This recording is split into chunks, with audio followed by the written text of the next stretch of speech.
শিবির নিয়ে কিছু কওয়া আমার জন্য মুশকিলই বটে। মানে শিবির নিয়ে কিছু কইলেই, বিশেষ করে বিএনপি এসে কইবে আপনার প্রিয় শিবির, কেউ কেউ গালাগালিও শুরু করবে। কথাটা মিথ্যা না, শিবির প্রসঙ্গে আমার কিঞ্চিত দুর্বলতা আছে, এটা আমি আগেও বলছি।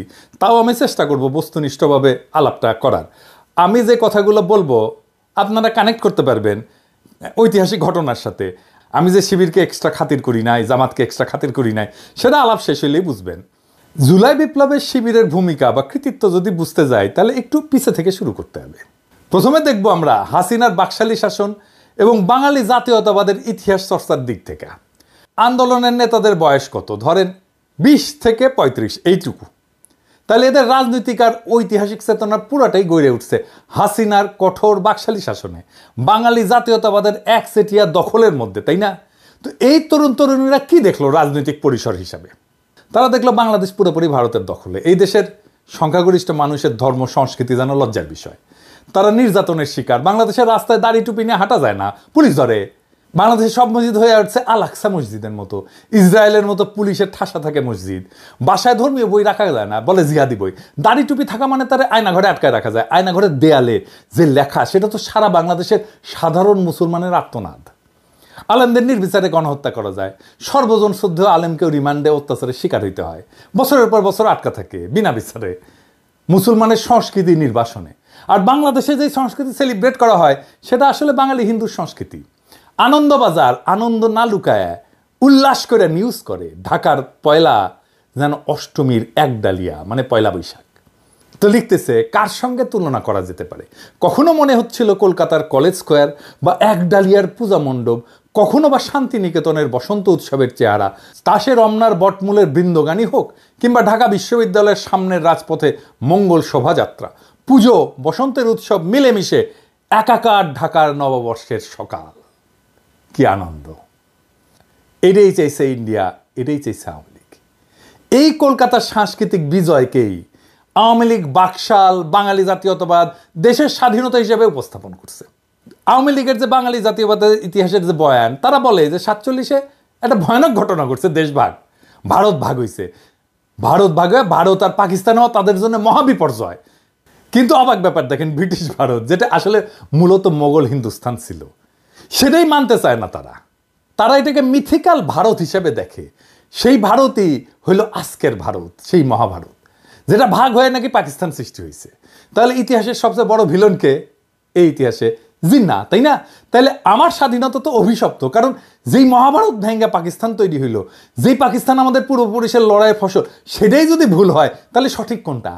সঠিক হচ্ছে ইতিহাসের সেই ভুল শোধরানো, সেই মহাভারতের মিথিক্যাল ভারতে ফিরে যাওয়া। ওইখানে ফিরে গেলে আমার মুক্তি। এটাই হইয়া দাঁড়ায় আওয়ামী লীগের স্বাধীনতার বড়ায়। এটাই হইতেছে অষ্টমীর এক ডালিয়া, এটাই পয়লা বৈশাখ, এটাই বাঙালির প্রত্যাবর্তন মহাভারতে, এটাই আওয়ামী লীগ। তো বাঙালি জাতীয়তাবাদের দৃষ্টিতে স্বাধীনতার এই বয়ান, এটার যদি নাগরিকদের মুক্তির সম্ভাবনা না থাকে তাহলে সেটাই তো সবচেয়ে বড় ব্যর্থতা, তাই না? এখন চিন্তা করেন, বাংলাদেশের নাগরিকদের যদি প্রকৃত স্বাধীনতা চাইতে হয় তাহলে তো বিকল্প একটা ইতিহাস চিন্তা লাগবে আওয়ামী লীগের বাইরে, তাই না? কেননা খোদ স্বাধীনতার বয়ান আপনার মুক্তির আকাঙ্ক্ষাকে ধারণ করতে পারতেছে না। তো এখন দেখেন, আপনি যদি দেশের মানুষের মুক্তি চান, স্বাধীনতার রাজনীতি করেন, আন্দোলন করেন, তাহলে তো একটা সংগঠিত রাজনৈতিক শক্তি লাগবে আপনার জন্য। দেশের মানুষকে আহ্বান জানাইতে হবে তো সেই রাজনৈতিক শক্তি থেকে। সবচেয়ে বড় কথা, জনগণের ভরসাস্থল হইতে হবে তো আপনাকে। আপনার ডাকে তারা সাড়া না দিলে কিভাবে আন্দোলন করবেন? আপনি তখন সংগঠিত রাজনৈতিক শক্তির খোঁজ করবেন, তাই না? উঠতে বেড়াবেন, দেশের রাজনৈতিক সংগঠনগুলোর দিকে নজর দিবেন, তাদের বয়ান ইতিহাস চিন্তা যাচাই বাছাই করবেন, তাই না? হাসিনার প্রতিপক্ষ রাজনৈতিক শক্তিগুলোর মধ্যে যদি সম্ভাবনা খুঁজতে যায়, দেখেন কারা কারা আছে। বিএনপি আছে, বাম দল আছে দুই একটা, জামাত আছে, শিবির আছে, এই তো হেফাজত আছে। এই পর্যায়ে এসে আপনার মনে হবে যে বাংলাদেশে প্রকৃত স্বাধীনতার ভিত্তি কোথায়, দেশের নাগরিকদের মুক্তির জন্য কোন ইতিহাস চিন্তা সবচেয়ে উপযুক্ত, তাই না? আপনি বিএনপিকে যদি দেখেন, দেখবেন যে নির্যাতিত তারা, হাসিনার দমন পীড়নে তারা পিষ্ট, নেতারা জেলে, কর্মীরা গুম হয়ে যাচ্ছে, ক্রসফায়ারে যাচ্ছে, ঘর বাড়ি ছেড়ে পালাই বেড়াচ্ছে বনে জঙ্গলে, তাই না?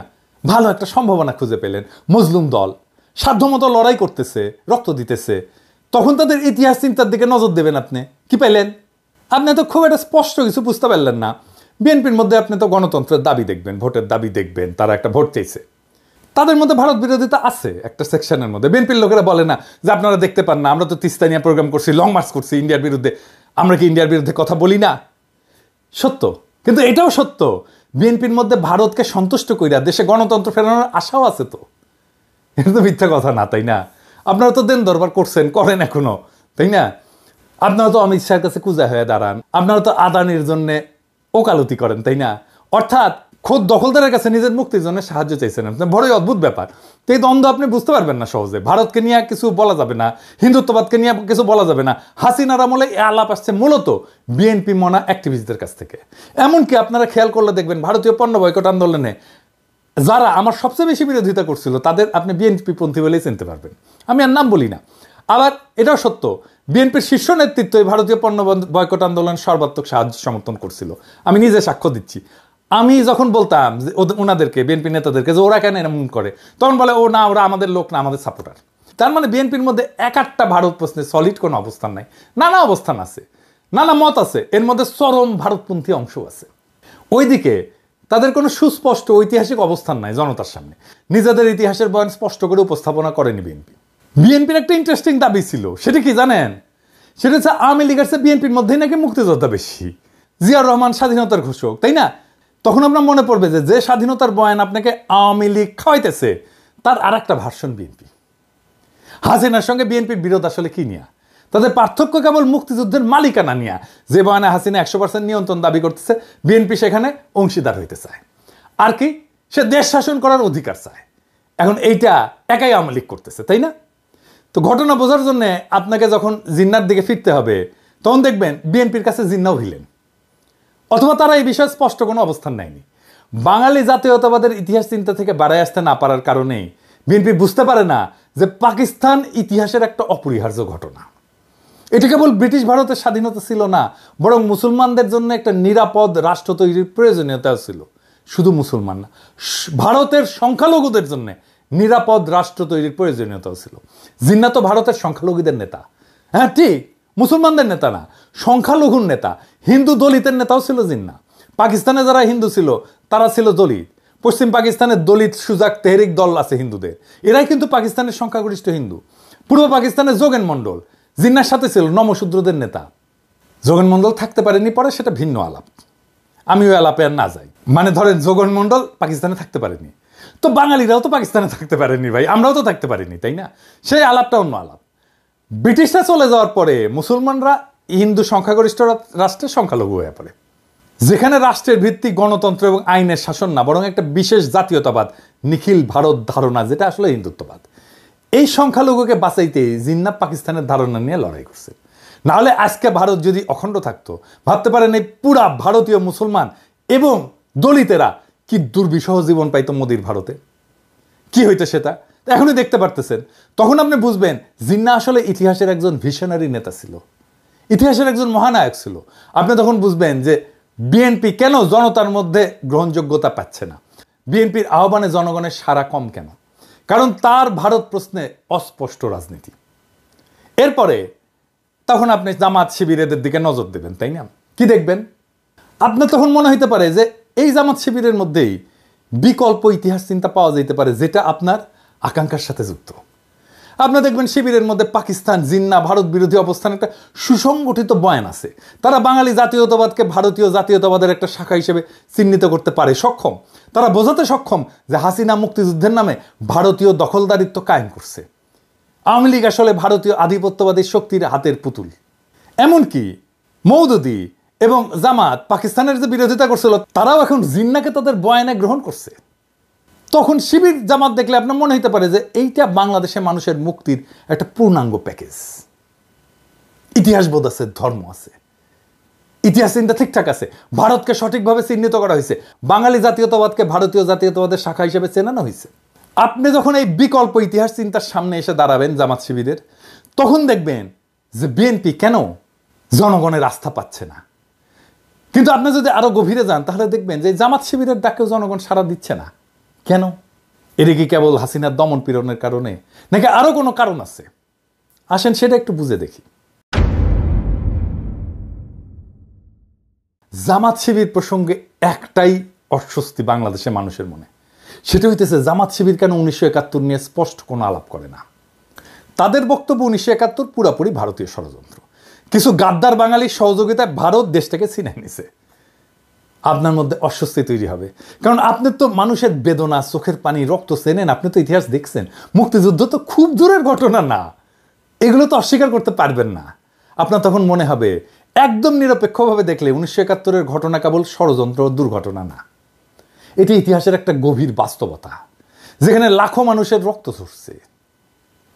মুক্তিযুদ্ধের বয়ানে যতই দুর্বলতা থাকুক, ভারতের যতই উস্কানি থাকুক, যতই ষড়যন্ত্র থাকুক, স্বাধীন বাংলাদেশ তো আমরা চাইছিলাম। লড়াই করছে আমাদের মানুষ, রক্ত দিচ্ছে। জামাত আর শিবির যেই বয়ানি আনুক না কেন, তারা যেই প্রশ্নের উত্তর দিতে পারবে না, এখনো পারেনি, সেটা হচ্ছে 25শে মার্চ তো একটা জেনোসাইড হয়েছিল, গণহত্যা হয়েছিল, তাই না? আপনারা তার প্রতিবাদ তো করেন নাই। রাজনীতিতে জেনোসাইড একটা decisive moment, very decisive moment. আপনাকে এই সময় ভিকটিমের পক্ষ নিতে হবে। ওই মোমেন্টে পক্ষ নিতে না পারাটা রাজনৈতিক ব্যর্থতা। এই যে এক্স শিবির ধারণা, এইটা হইতেছে শিবিরের সেই অংশ যারা শিবিরের হিস্ট্রিগ্রাফি, ইতিহাসবোধ, হিস্ট্রিসিজমকে ওন করে, আবার 1971-এর 25শে মার্চের রাইট ডিসিশন নিতে না পারাটাকেও ডিজওন করে। আপনি তখন এমন একটা নতুন ইতিহাস চিন্তায়, নতুন হিস্ট্রিগ্রাফিতে পদার্পণ করেন, যা একদিকে ভারতীয় আধিপত্যবাদকে প্রত্যাখ্যান করবে, অন্যদিকে 1971-এর বাস্তবতাকেও অস্বীকার করবে না। তাইলে আগামীর বাংলাদেশে সেই রাজনীতি কিভাবে তৈরি হবে? বাংলাদেশের স্বাধীনতাকে পোস্ট কলোনিয়াল রাষ্ট্র হিসেবে দেখতে হবে, যেখানে ভারত বা পাকিস্তানের কোনো প্রভাব নাই, বরং এটা একটা স্বতন্ত্র জাতিরাষ্ট্র, যেখানে জনগণের স্বার্থই মুখ্য। জনগণই এই রিপাবলিকের মালিক, তারাই তার ইতিহাসবোধের কর্তা। আপনি তখন দেখবেন বাংলাদেশ ভারতের মতো একটা আগ্রাসনবাদী, সাম্রাজ্যবাদী, আধিপত্যবাদী রাষ্ট্র না, আবার পাকিস্তানের মতো একটা ধর্মভিত্তিক রাষ্ট্রও না। এটা সত্যিকার অর্থে একটা আধুনিক পোস্ট কলোনিয়াল রাষ্ট্র, যেখানে নাগরিকদের সমান অধিকার নিশ্চিত করা দরকার। আপনার এই নতুন ইতিহাস ভাবনা আপনাকে ওই সাবেক এক্সিবিট বানায় দেবে, আর এইখান থেকেই শুরু হবে নতুন রাজনৈতিক আন্দোলন, যা ভারত বা পাকিস্তানের ছায়ারায় বাংলাদেশের জনগণের প্রকৃত মুক্তি নিশ্চিত করবে। আমরা সেই রাস্তায় হাঁটতে শুরু করছি। বাংলাদেশের আগামীর রাজনীতির দিশাও আসবে ওইখান থেকে। আর আমি মনে করি যে এই সাবেক শিবির যারা জামাতের রাজনীতিতে যায় নাই, আবার শিবিরের ইতিহাসবোধ পাইছে, তারাই আগামী বাংলাদেশের ইন্টেলিজেন্সিয়া। বাংলাদেশের রাজনীতি এখন এক সন্ধিক্ষণে দাঁড়ায়। নতুন রাজনীতির জন্ম নিচ্ছে। আমরা যা যা দেখছি তা নতুন রাজনীতির প্রসব বেদনা। পুরনো বয়ানের আবর্ত থেকে বেড়ায় নতুন দৃষ্টিভঙ্গি গড়ে তোলার সময় আসছে।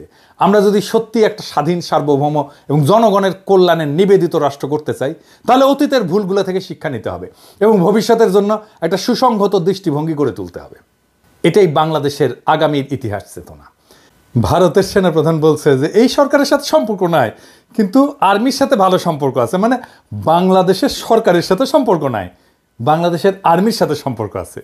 ওরা নির্বাচিত সরকারের সাথে সম্পর্ক করবি, এই সরকারের সাথে, প্রফেসর ইউনূসের সরকারের সাথে সম্পর্ক করবি না। মানে ইন্ডিয়ার সেনাপ্রধানও বাংলাদেশের দ্রুত নির্বাচন চায়। বুঝিছাও, যা করার ও আকারের সাথে করে নাও বাপধান। বাংলাদেশের নির্বাচিত সরকারের সাথে হয়তো এই টার্মে সম্পর্ক থাকবে, এর পরের টার্মে থাকবে না। পররাষ্ট্র উপদেষ্টা তো হাত কসলাইতে কসলাইতে শেষ।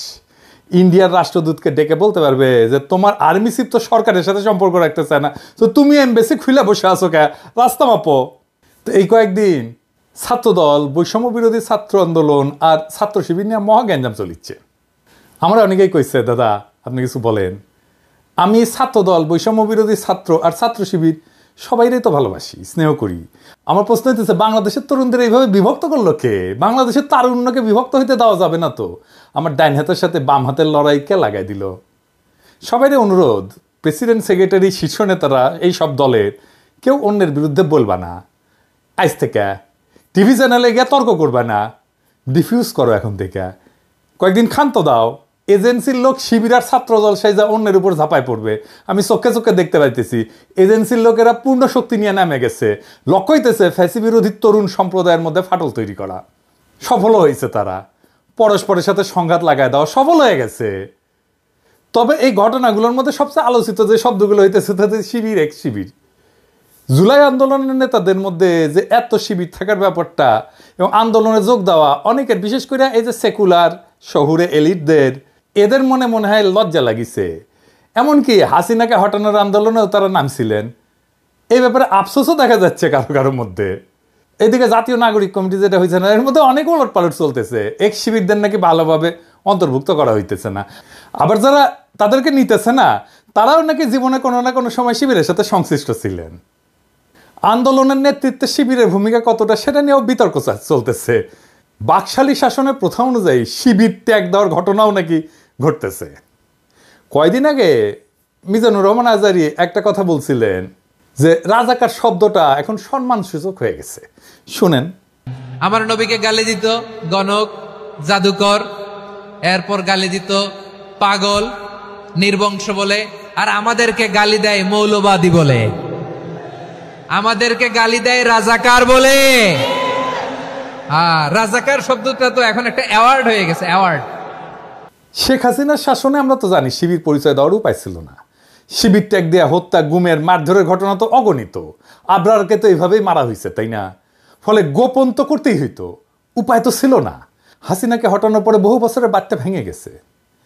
তাই অনুমান করি যে শিবির বা এক শিবিররা গর্ব নিয়ে নিজেদের পরিচয় দিতেছে যে রাজাকারের মতো একটা সম্মানের ব্যাপার হয়ে উঠছে শিবির হওয়াটা। নিজের যে পরিচয় আপনার সামনে আনতে চান, সেই নামে আপনাকে ডাকার ঘটনাকে ট্যাগ বলা কঠিন। তবে এটাও ঠিক যে দেশে এখনো বহু সাংস্কৃতিক এবং রাজনৈতিক পরিসর আছে যেখানে শিবির পরিচয়, জামাতের পরিচয়ে সমস্যা হয়। ওইদিকে ছাত্রদল মনে হয় একটা অ্যান্টি শিবির মুডে আছে, ফলে কোথাও কোথাও এটা ট্যাগ হয়ে উঠতে পারে এবং দমন পীড়নের বৈধতা দেওয়ার ঝুঁকি তো থাকেই। এই যে পরিস্থিতিটা চলতেছে, এই পরিস্থিতিতে বিপ্লব পরবর্তী প্রতিক্রিয়া বা অস্থির সময়। সব বিপ্লবের পরে এরকম অস্থির সময় আসে। যারা জুলাই বিপ্লবকে বিপ্লব বলে স্বীকারই করতে চান না, তাদের জন্য এইখানে কিছু ইশারা আছে। কিছুদিন পরে বিষয়গুলো হয়তো আর এতটা জটিল থাকবে না। আপনারা ভাবতে পারেন যে প্রথম আলোতে জামাতের আমিরের সাক্ষাৎকার ছাপা হইতেছে, এইটা প্রথম আলো করতেছে এমনি এমনি না। বাংলাদেশের রাজনৈতিক পরিষদের জামাত শিবির নিয়ে যে কুসংস্কার ট্যাবু ছিল সেটা দূর হইতেছে, এটাই তার প্রমাণ। এখন সময় বাংলাদেশের তরুণ সমাজকে ঐক্যবদ্ধ করার, বিভক্তির রাজনীতি থেকে বেড়ায় এসে একটা নতুন জাতীয় চেতনার ভিত্তি করে তোলা। আমাদের লক্ষ্য হওয়া উচিত একটা এমন বাংলাদেশ যেখানে ব্যক্তি স্বাধীনতা, গণতন্ত্র, ন্যায় বিচার, সার্বভৌমত্ব এবং মানব সত্তার মর্যাদা অক্ষুণ্ণ থাকবে। যে তরুণেরা অতীতে ভিন্ন মতাদর্শের কারণে বিভক্ত ছিল, তাদের সামনে এখন ঐক্যবদ্ধ হয়ে দেশের জন্য কাজ করার সুযোগ আসছে। আমাদের ভুলে গেলে চলবে না। একটা জাতি তখনই উন্নতি করে যখন সে নিজের ইতিহাসকে গ্রহণ করে, তার থেকে শিক্ষা নেয় এবং ভবিষ্যতের জন্য নতুন দিগন্ত উন্মোচন করে। বাংলাদেশের ভবিষ্যৎ আজ আমাদের হাতে। ইতিহাসের জটিলতাগুলোকে বুঝে, ভুল শুধরে এবং বিভক্তির রাজনীতি পরিহার করে আমরা কি পারবো একটা সত্যিকারের স্বাধীন, আধুনিক, আত্মনির্ভরশীল রাষ্ট্র গড়ে তুলতে? উত্তরটা আমাদের সকলের হাতে। এখন সময় সামনে আগায় যাওয়ার, নতুন বাংলাদেশ গড়ার, নতুন সম্ভাবনার দুয়ার উন্মুক্ত করার। আসেন সেই কাজে আমরা হাত লাগাই। বিপ্লবের প্রেরণা থেকে শক্তি নিয়ে সামনে আগায় যায়। ইনকিলাব জিন্দাবাদ।